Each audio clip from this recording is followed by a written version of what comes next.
बिस्मिल्लाहिर्रहमानिर्रहीम। कैसे हैं भाई आप लोग? रटना नहीं है, समझना है। Syntax book board matric Pakistan study chapter number 5 resources of Pakistan, इसका पार्ट 17 जो है वो हम करने जा रहे हैं। कॉपी पेंसिल ले लीजिए, लेक्चर को नोट करना है और मुस्कुराते रहना है। एग्रीकल्चर ये हमारा टॉपिक चल रहा था, ठीक है भाई। फिर आगे बढ़ने से पहले बता दूँ, CSS एस्पायरेंट हैं आप, अगर तो गवर्नमेंट जॉब हासिल करना चाहते हैं आप जो है, तो ये जगह आपके लिए, ये पाकिस्तान स्टडी की सीरीज़ जो है ना, ये आपके लिए। यकीन नहीं आ रहा ना? ये यकीन आपको आ जाएगा जब आप देखेंगे ना, इसकी प्लेलिस्ट में जाएंगे, वीडियोस देखेंगे। क्योंकि ये पाकिस्तान स्टडी की सीरीज़ सिर्फ ये नहीं है, पाकिस्तान स्टडी में आपको हिस्ट्री पढ़ाई जा रही है यहाँ पर, पूरी की पूरी इस्लामिक हिस्ट्री जो है, मुगलिया हिस्ट्री जो है वो, और हमारे पास जो है ईस्ट इंडिया कंपनी है, इंडो पाक हिस्ट्री है, ये सब का सब। और बेसिक्स ऑफ पॉलिटिक्स है, पॉलिटिक्स की बेसिक्स है इसके अंदर। वोकेबलरी है, शकील किस्म की वोकेबलरी इंग्लिश की जो है, उसकी एग्जैक्ट उर्दू मतलब, और फिर उसकी आसान उर्दू ट्रांसलेशन, ये सब कुछ इस एक सीरीज़ के अंदर मौजूद है, ठीक है। तो ये सीरीज़ जो है हर बच्चे के लिए बेहद अहम है, और ज्योग्राफ़ी जो है वो भी इसके अंदर है। तो ये सारी की सारी चीज़ों का कलेक्शन जो है वो ये सीरीज़ है पाकिस्तान स्टडी, और बहुत पसंद की जा रही है और बहुत कमेंट्स आते हैं इसके ऊपर। और मैं शुक्रिया भी अदा करता हूँ जब जब भी मौका मिलता है इस पूरी सीरीज़ के लिए, ठीक है भाई। तो अब इस चैप्टर की तरफ चलते हैं, लेकिन आगे बढ़ने से पहले वही, अगर पिछला पार्ट नहीं देखा तो देखें, ऊपर लिंक शो हो जाएगा पिछले पार्ट का।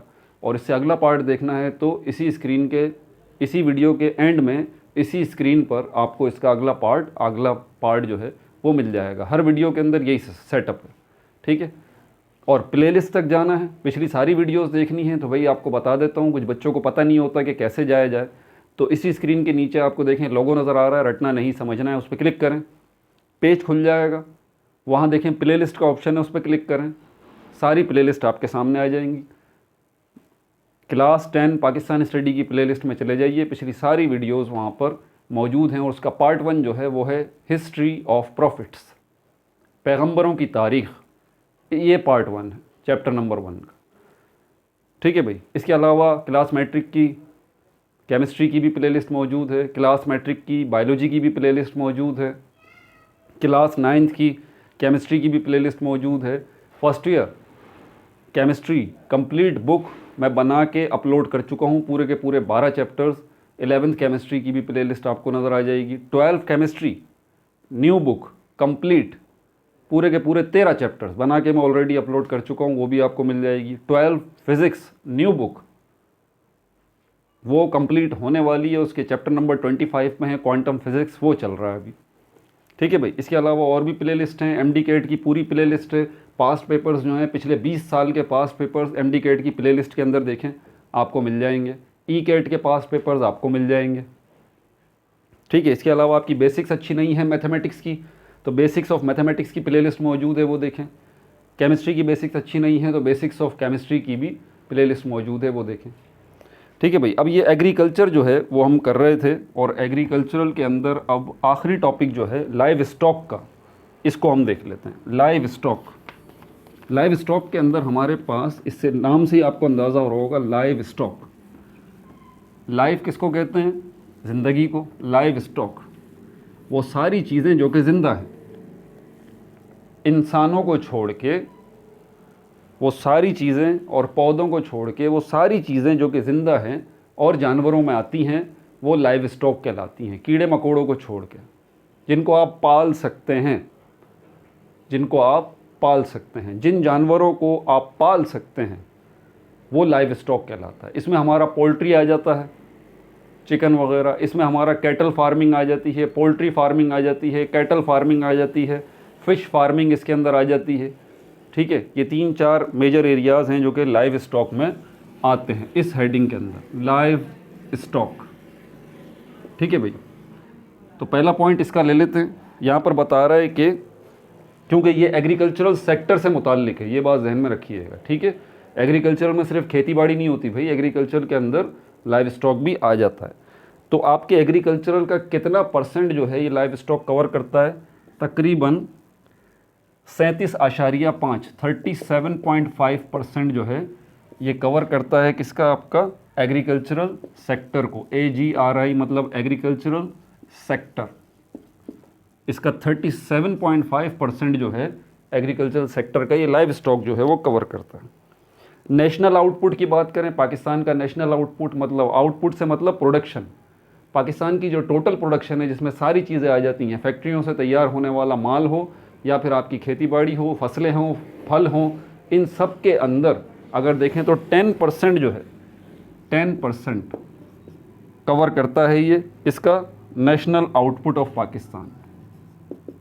National output of Pakistan, Pakistan के नेशनल आउटपुट का ये 10% कवर करता है। ये अच्छी एक सोर्स है, एक अच्छा ज़रिया है। किसका ज़रिया है? फॉरेन एक्सचेंज, फॉरेन एक्सचेंज का, फॉरेन एक्सचेंज। फॉरेन एक्सचेंज मैंने पहले भी समझाया था ये क्या होता है, दोबारा समझ लीजिए।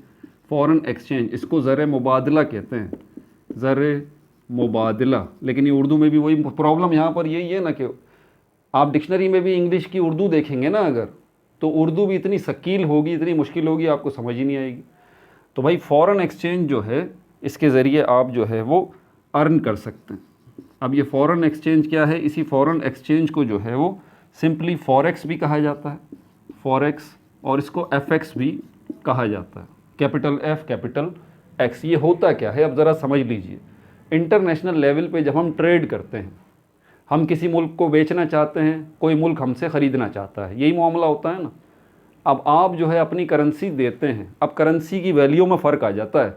आपकी करेंसी अगर इतनी स्ट्रॉन्ग नहीं है, मिसाल के तौर पर अमेरिका के साथ अगर आप कोई डीलिंग करते हैं, तो फिर क्या है, आप जो है अपनी कोई चीज़ अगर उनको बेचेंगे तो क्या होगा, वो आपको पेमेंट किस में करेंगे? डॉलर में करेंगे, डॉलर में करेंगे।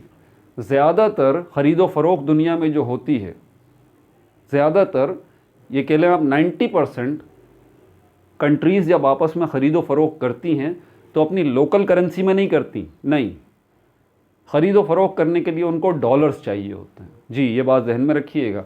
अगर आपको चाइना से, फ्रांस से कोई ख़रीदारी करनी है अपने मुल्क के लिए, जैसे कि हमें तेल की ज़रूरत पड़ती है, ऑयल की ज़रूरत पड़ती है, तो उसके लिए हमारे पास डॉलर्स होने चाहिए।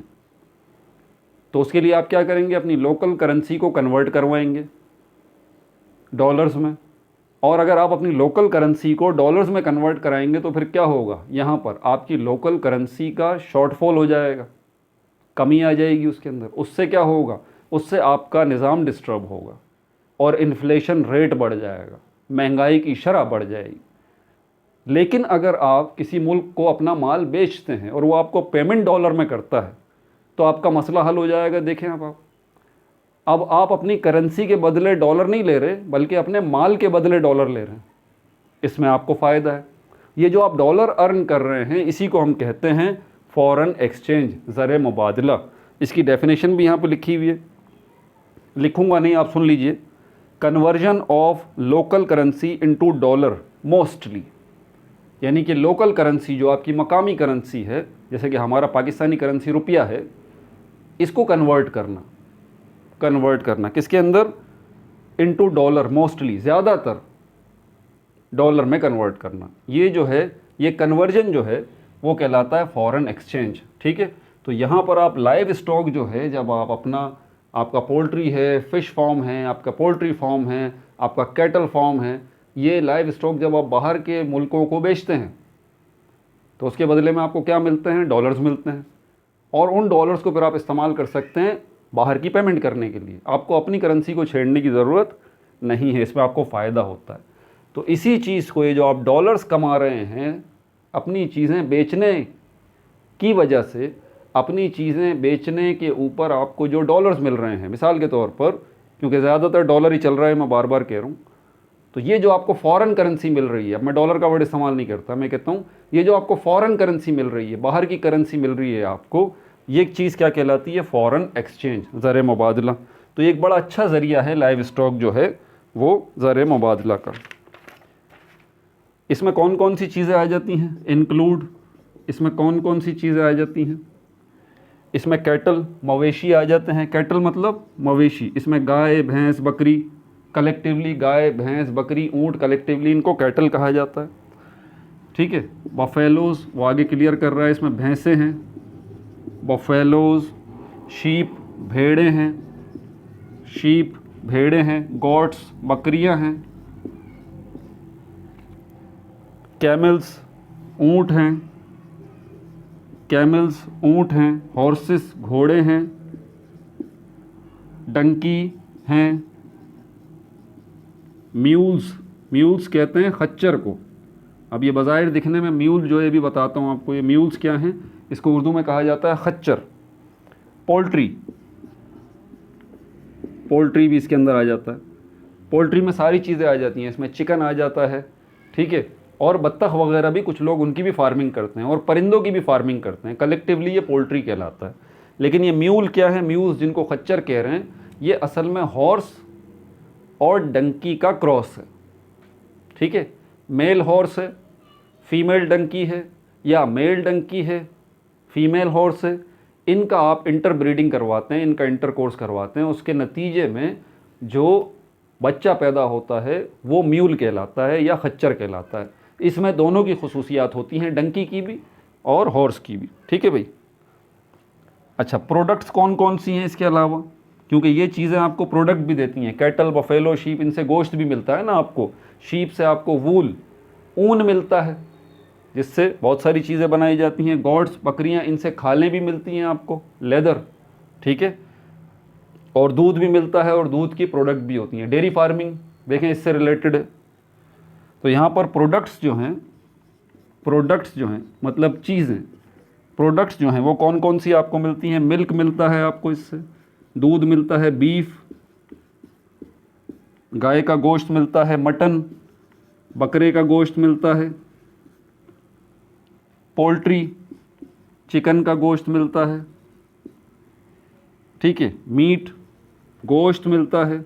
वैसे ही अगर हम इसको कहें, गोश्त मिलता है, और क्या है, वूल, आपको ऊन मिलता है। वूल मतलब ऊन, WOOL, ऊल, वूल मतलब ऊन, ये ऊन कहते हैं इसको उर्दू में, अलिफ वाव नून, ऊन। ये होता क्या है, ये बाल होते हैं। शीप जो भेड़े होती हैं इनके बाल होते हैं, ये वूल कहलाता है, ठीक है। इससे बहुत सारी चीज़ें बनती हैं, ठीक है। हेयर, आपको बाल मिलते हैं। फैट्स, चर्बी मिलती है आपको। ब्लड, जी, इनका ब्लड भी काम का होता है, बहुत सारी कॉस्मेटिक्स वगैरह में इस्तेमाल होता है। हाइड, स्किन्स, अब ये हाइड मुझे याद नहीं आ रहा यार, इसका मैंने देखा भी नहीं, मतलब हाइड, ऑब्लिक, स्किन्स एट्सेट्रा, ये सारी चीज़ें आपको मिलती हैं। कमेंट में बताइएगा कि हाइड का मतलब क्या है, मैं भूल गया। ये मेरे ख्याल में चमड़े को कहते हैं हाइड्स, और चमड़ा, स्किन तो खाल को कहते हैं ना। चमड़ा जो होता है वो भी खाल ही होती है, लेकिन मॉडिफाइड खाल, मॉडिफाइड स्किन जो है वो लेदर कहलाता है, चमड़ा कहलाता है, और मेरे ख्याल में इसी को हाइड कहते हैं, ठीक है। आगे चलते हैं।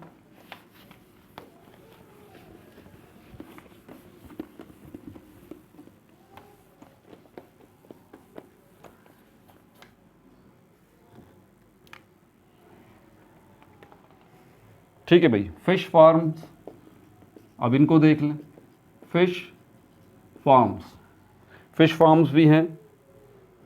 अच्छा, ये इसके अलावा फिश फार्म्स भी हैं, इसके अलावा ये camel, camels, horses, mules, camel, horses, mules, इनके और भी काम होते हैं। ये ट्रांसपोर्ट में भी इस्तेमाल होते हैं, ट्रांसपोर्ट में भी इस्तेमाल हो जाते हैं। नकलो हमल में, मतलब एक जगह से दूसरी जगह सामान पहुंचाने के लिए भी इस्तेमाल किए जाते हैं ये ट्रांसपोर्ट। ख़ास तौर पर जो पहाड़ी इलाके हैं, आप देखें वहाँ पर जो है गाड़ियाँ नहीं चलती, जीपें नहीं चलती, कुछ इतने ख़तरनाक इलाके हैं पहाड़ों पर जहाँ पर सिर्फ ये घोड़े चलते हैं, खच्चर चलते हैं, ठीक है, या गधे जो हैं उनके ज़रिए आया जाया जा सकता है, ठीक है। आप कितने बड़े भी मिलियनेयर हैं, आप कितने बड़े भी अरबपति हैं, अगर आपको वहाँ पर जाना है उस जगह पर, तो फिर या तो आपको घोड़े पे बैठना पड़ेगा, या गधे पे बैठना पड़ेगा, या खच्चर पे बैठना पड़ेगा, तभी आप उस स्पॉट पे पहुँच सकते हैं। हेलीकॉप्टर भी नहीं जा सकता। हाँ, आपके जहन में बात आ रही होगी, नहीं, हेलीकॉप्टर भी नहीं जा सकता। तो ट्रांसपोर्ट के लिए, ट्रैवल के लिए इनका इस्तेमाल किया जाता है, सफ़र के लिए।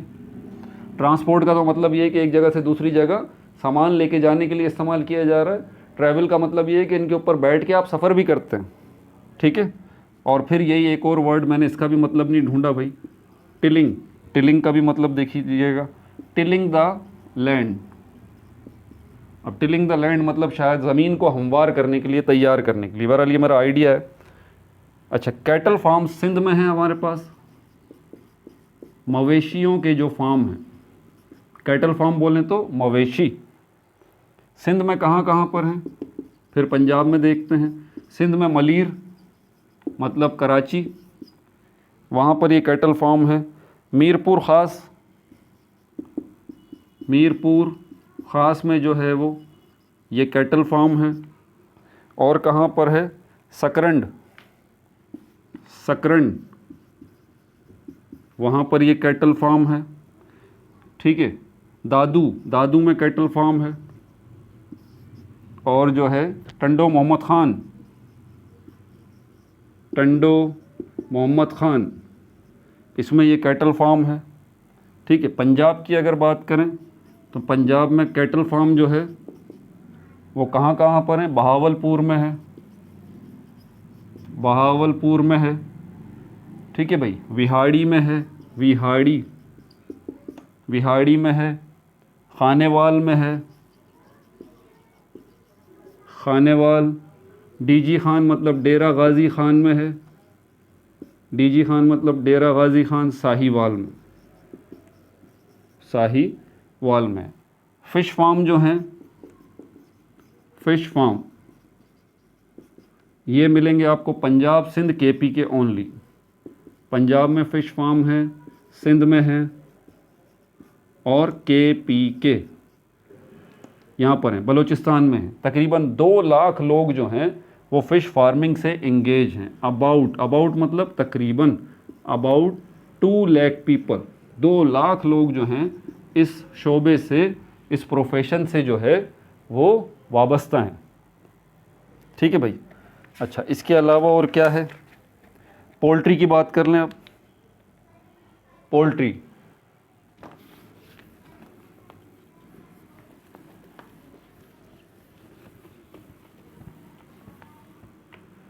पोल्ट्री, पोल्ट्री बलूचिस्तान में आपको मिलेगा। पानी की शॉर्टेज है ना बलूचिस्तान में, पता है ना आपको, पानी की शॉर्टेज होती है, तो वहाँ पर दूसरी फार्मिंग के मुकाबले में पोल्ट्री जो है वो आसानी से हो सकती है बलूचिस्तान में। और एक डेज़र्ट है पंजाब का जिसको चोलिस्तान कहा जाता है, चोलिस्तान, चोलिस्तान में जो है, ठीक है भाई। तो ये हो गया। अच्छा, और भी कुछ मालूमात हैं जो मैं आपको बता देता हूँ, वैसे ही वर्बली नोट कर लीजिए। पाकिस्तान के अंदर conditions are not good for livestock. Pakistan के अंदर हालात जो हैं वो मुवाफिक नहीं है लाइव स्टॉक से मुताल्लिक। इसके रीज़न्स क्या हैं, 3 रीज़न हैं, ज़रा सुन लीजिए। Traditional methods of rearing, rearing का मतलब होता है पालना, ट्रेडिशनल मतलब रिवायती तरीके जो पुरखों से, बुज़ुर्गों से चले आ रहे हैं, पुराने तरीके, ट्रेडिशनल मेथड्स, रिवायती तरीके, ठीक है, ऑफ रियरिंग, पालने के। एक तो ये वजह है। दूसरी वजह लेक ऑफ वेटरनरी हॉस्पिटल्स, जानवरों के हॉस्पिटल जो हैं बहुत कम हैं। तीसरी वजह यह है कि shortage of trend staff. In hospitals के अंदर अगर हैं भी, अगर ये हमारे पास जानवरों के हॉस्पिटल्स जो हैं अगर हैं भी, तो वहाँ पर ट्रेंड स्टाफ जो है वो ना होने के बराबर, ठीक है भाई। ये भी हो गया। पावर सेक्टर को अगले वीडियो के अंदर हम डिस्कस करेंगे, पावर से मुताल्लिक, एनर्जी, बिजली, इससे मुताल्लिक, ठीक है भाई। अपना बहुत ज़्यादा ख्याल रखिएगा। No like no subscribe, only share.